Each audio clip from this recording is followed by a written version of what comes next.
And then 22-23 کا جو budget آیا تھا دیٹ از 9.5 اور 9.4 ٹریلین روپیز کا تھا. اب جو معاشی صورتحال نظر آ رہے ہیں میں حیران ہوتا ہوں ڈاکٹر صاحب کہ دنیا بھر میں دو بہت امپورٹنٹ پیرامیٹرز ہیں دیٹ از ایجوکیشن اور ہیلتھ. ہم جب دیکھتے ہیں پاکستان میں تو ایجوکیشن پہ آپ لیس دین 1% آف دی ٹوٹل بجٹ آپ خرچہ کرتے ہیں اور آپ پھر پاکستان میں بات کرتے ہیں کہ لوگوں کی صحت صحیح نہیں ہے, لوگوں کی تعلیم صحیح نہیں ہے. جب ہیلتھ پہ جاتے ہیں تو پچھلے بجٹ میں ہم نے صرف اور صرف 0.2% آف دی ٹوٹل بجٹ ہم نے جو ہے ہیلتھ کے اوپر خرچہ کیا. نان ڈیولپمنٹ ایکسپینڈیچر ہر سال بڑھتے چلے جا رہے ہیں. بجٹ 2 دفعہ آپ نے ہی بنایا ہے. تو آنے والا بجٹ جو ہمیں نظر آ رہا ہے, جو میری ایکسپیکٹیشن ہے that would be more than 11 trillion rupees. تو آنے والے بجٹ کو آپ کس طرح دیکھ رہے ہیں؟ کیا عوام دوست ہوگا یا جو ہمارے انڈسٹریلسٹ ہیں ان کے لیے کوئی مراعات لے کر آ رہے ہیں, یا جناب جو منیمم ویج کی بات کر رہے ہیں 25,000 سے بڑھا کے شاید 40,000 کر دیں گے؟ تو 25,000 تو ایک انڈسٹریلسٹ دے نہیں پا رہا ہے, تو 40,000 کہاں سے دے گا؟ تو جو ملے جلے رجحانات نظر آ رہے ہیں, تو اس پہ آپ فورتھ کمنگ بجٹ کے حوالے سے اگر کچھ روشنی ڈال دیں پلیز. ڈاکٹر صاحب کو جتنی انڈسٹریلسٹ کی فکر پڑی ہے اللہ کی قسم میں یقین ہی نہیں آ رہا. نہ انٹرسٹ اس سے دلوا رہے ہیں, اب بولتے ہیں کہ تنخواہ بھی نہیں بڑھانے دیں گے. 35% مہنگائی ہو گئی, یہ بول رہے ہیں نا تنخواہ نہ بڑھانا. خدا کا خوف کرو یار. آپ میں دیکھیں میری بات کریں, obviously increasing in wages is also inflationary, لیکن that's okay. مطلب آئی تھنک کہ کوئی مسئلہ نہیں انفلیشن ہو بھی, لیکن منیمم ویج بڑھانی چاہیے. اور منیمم ویج 25,000 روپے جو ہے وہ معقول نہیں ہے جس ملک کے اندر 35% انفلیشن ہو. تو میں آپ کے ساتھ معذرت کے ساتھ ڈس ایگری کرتا ہوں, منیمم ویج ضرور بڑھانی چاہیے. لیکن اس کا حکومت کے بجٹ سے تھوڑا سا ہی فرق ہوتا ہے. حکومت کے لوگوں کو بڑھتا ہے, باقی تو حکومت نے اناؤنس کرنا ہوتا ہے, یہ صوبوں کی اناؤنسمنٹ ہوتی ہے. آپ جو یہ بات فرما رہے ہیں یہ 100% میں ایگری کرتا ہوں کہ ایجوکیشن کے اوپر جو ہم خرچ کرتے ہیں وہ ناکافی ہے. لیکن میری گزارش آپ سے یہ ہے کہ اس وقت بڑا مسئلہ صرف یہ نہیں ہے کہ جو پیسے ہم خرچ کرتے ہیں وہ ناکافی ہے. بڑا مسئلہ یہ ہے کہ جس طریقے سے ہم پیسے خرچ کر رہے ہیں وہ بھی نامعقول ہے. اور آپ اگر اسی سسٹم پہ خرچ کرتے رہیں گے, جو میں اسکول ایجوکیشن کی بات کر رہا ہوں, تو کوئی فائدہ نہیں ہوگا. جب آپ 1000 ارب روپیہ خرچ کر کے ایوریج بچے کو میتھ اور سائنس میں فیل کر رہے ہیں, تو 2000 ارب کا بھی خرچ کریں گے تو یہی ہوگا. اب میں آپ لوگوں سے یہ سوال پوچھتا ہوں, آپ ریٹوریکل کوشچن ہے, آپ سن لیجیے یہ سوال, کہ کیا آپ کے خیال سے سندھ حکومت کی جو ایجوکیشن منسٹری ہے وہ بچوں کو تعلیم دینے کے لیے ہے یا صرف نوکریاں دینے کے لیے؟ جواب دینے کی ضرورت نہیں ہے, صرف سوال سن لیجیے, ٹھیک ہے, کہ صرف نوکریاں دینے کے لیے. کم از کم 4 میں سے 2 صوبوں کے اندر میں یہ سمجھتا ہوں کہ یہی ہے, اور شاید چاروں کے چاروں صوبوں میں یہ ہے. کیا یہ بات درست ہے آپ کے خیال سے کہ اس وقت اگر ہم سائنس کا ٹیسٹ سائنس کے حکومت کے اسکولوں کے ٹیچروں کو دیں, میٹرک کے سائنس کا ٹیسٹ, تو کتنے فیصد ٹیچرز جو ہیں پنجاب کے اندر جو کہ سب سے اچھا ایجوکیشن سسٹم ہے, کتنے فیصد ٹیچر وہاں پہ بھی پاس کر لیں گے؟ یہ آپ خود جواب سوچ لیجیے گا. تو اس سسٹم میں اور مزید پیسے ڈال کے کیا اکھاڑ لیں, کیا کر لیں گے آپ؟ مطلب سیریسلی, مطلب وہ کیا آپ کر لیں گے کہ اس مزید کے اندر آپ پیسے کیوں ڈال رہے ہیں؟ سو آپ کو سوچنا پڑے گا کہ کس طریقے سے ہم اس سسٹم کو ٹھیک کریں اور پھر اس میں اور پیسے ڈالیں. آپ کی جو ہیلتھ کی بات تھی, اب میں آپ کو اتنی سی سمپل سی اگزامپل دیتا ہوں. 42% پاکستانی خواتین جو زچگی کی عمر کی ہیں, 15 سے لے کر 49 سال تک کی, ان کے اندر آئرن کی ڈیفیشنسی ہے. صرف تھوڑے سے پیسوں سے 1-2 انجیکشن سے, کچھ خوراک صرف چینجز سے آپ ان کی آئرن کی ڈیفیشنسی کم کر سکتے ہیں. اگر ان کی آئرن کی ڈیفیشنسی کم ہو جائے گی تو جب وہ بچہ ان کو ہوگا تو اس کا برتھ ویٹ بڑھ جائے گا, کیونکہ اس کا برتھ ویٹ کم ہوتا ہے. جو بچے کا برتھ ویٹ کم ہوتا ہے تو انفنٹ مورٹیلٹی بڑھ جاتی ہے. پاکستان کی انفنٹ مورٹیلٹی جو ہے نا, یعنی کہ بچے جو کہ 1 سال سے کم عمر میں بچے مر جاتے ہیں, وہ ساؤتھ ایشیا سے کمپیریبل نہیں ہے. وہ سب سہارن افریقہ سے بھی برا ہے. ہم بنگلہ دیش اور ہندوستان سے کمپیئر نہیں کر سکتے اپنے آپ کو ابھی تک, ہم افریقہ کے ملکوں سے کمپیئر. میں آپ کو ایک ایگزامپل دے دیتا ہوں. 28 دن کے اندر پاکستان میں, دنیا کا سب سے برا جو ملک ہے وہ لیسوتو ہے, 28 دن میں, اس اسٹیٹسٹکس کی بات کر رہا ہوں, 28 دن کے اندر پہلے 28 دن زندگی کے پہلے 4 ہفتے کی زندگی میں ادھر 44 بچے مر جاتے ہیں 1000 میں سے. جو سیکنڈ ورسٹ ہے نا وہ ساؤتھ سوڈان ہے, اور اس کے ساتھ سیکنڈ ورسٹ کون ہے؟ پاکستان. ہمارے یہاں 40 بچے مر جاتے ہیں پہلے 4 ہفتے میں. یہ ہماری حقیقت ہے کہ 4 ہفتے کے اندر وہ بچہ نہ شیعہ ہے, نہ سنی ہے, نہ مسلمان ہے, نہ ہندو ہے, نہ پنجابی ہے، نہ ماجر ہے، نہ سندھی ہے، کچھ بھی نہیں ہے، 4 ہفتے کا بچہ ہے، اس کو آپ نے مار دیا 40 بچوں کو 1000 میں سے. اور وہ بچے ڈیفینس میں رہنے والوں کے بچے نہیں ہوتے، وہ گلبرگ میں لاہور میں رہنے والوں کے بچے نہیں ہوتے، وہ F7 میں اسلام آباد کے رہنے والوں کے بچے نہیں ہوتے، وہ گاؤں گوٹ کے بچے ہوتے ہیں جو بیچارے مر رہے ہیں. تو آپ کی ہیلتھ کنڈیشن یہ خراب ہیں. سندھ کے اندر ایک اسٹڈی ہوئی ہے، یہ پورے پاکستان میں یہ صحیح ہے یہ بات، کہ جس ڈسٹرکٹ کے اندر پانی صاف ہوتا ہے ادھر اسٹنٹنگ کم ہوتی ہے. کیونکہ پانی صاف ہوتا ہے تو بچے کو ڈائریا نہیں ہوتا. جب بچے کو ڈائریا نہیں ہوتا تو کیونکہ یہ اتنا ایچ پہ رہ رہا ہوتا ہے بچہ کہ ایک مرتبہ ڈائریا ہوتا ہے بچہ اسٹنٹڈ ہو جاتا ہے. تو آپ کو بہت زیادہ خرچے کرنے پڑیں گے، لیکن آپ کو پہلے اپنا نظام ٹھیک کرنا پڑے گا. کیونکہ جیسے میں نے آپ کو تعلیم کا حوالہ دیا کہ جب ٹیچر کو مطلب ٹیچر کو خود نہیں آتی فزکس اینڈ کیمسٹری، تو اس کو آپ 40,000 سے اس کی 80,000 تنخواہ کرتے ہیں، اس کو کیمسٹری فزکس پھر بھی نہیں آئے گی. تو خدا را آپ مطلب اپنا سسٹم بہتر کریں.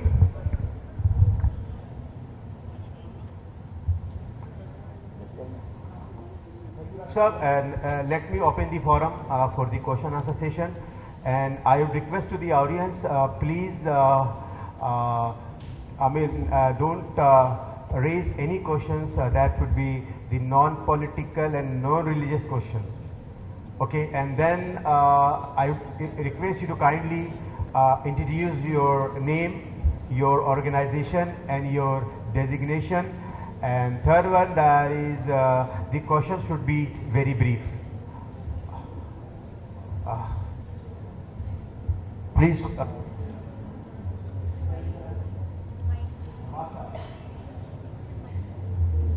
Ji Abbas sahab. Mic.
economic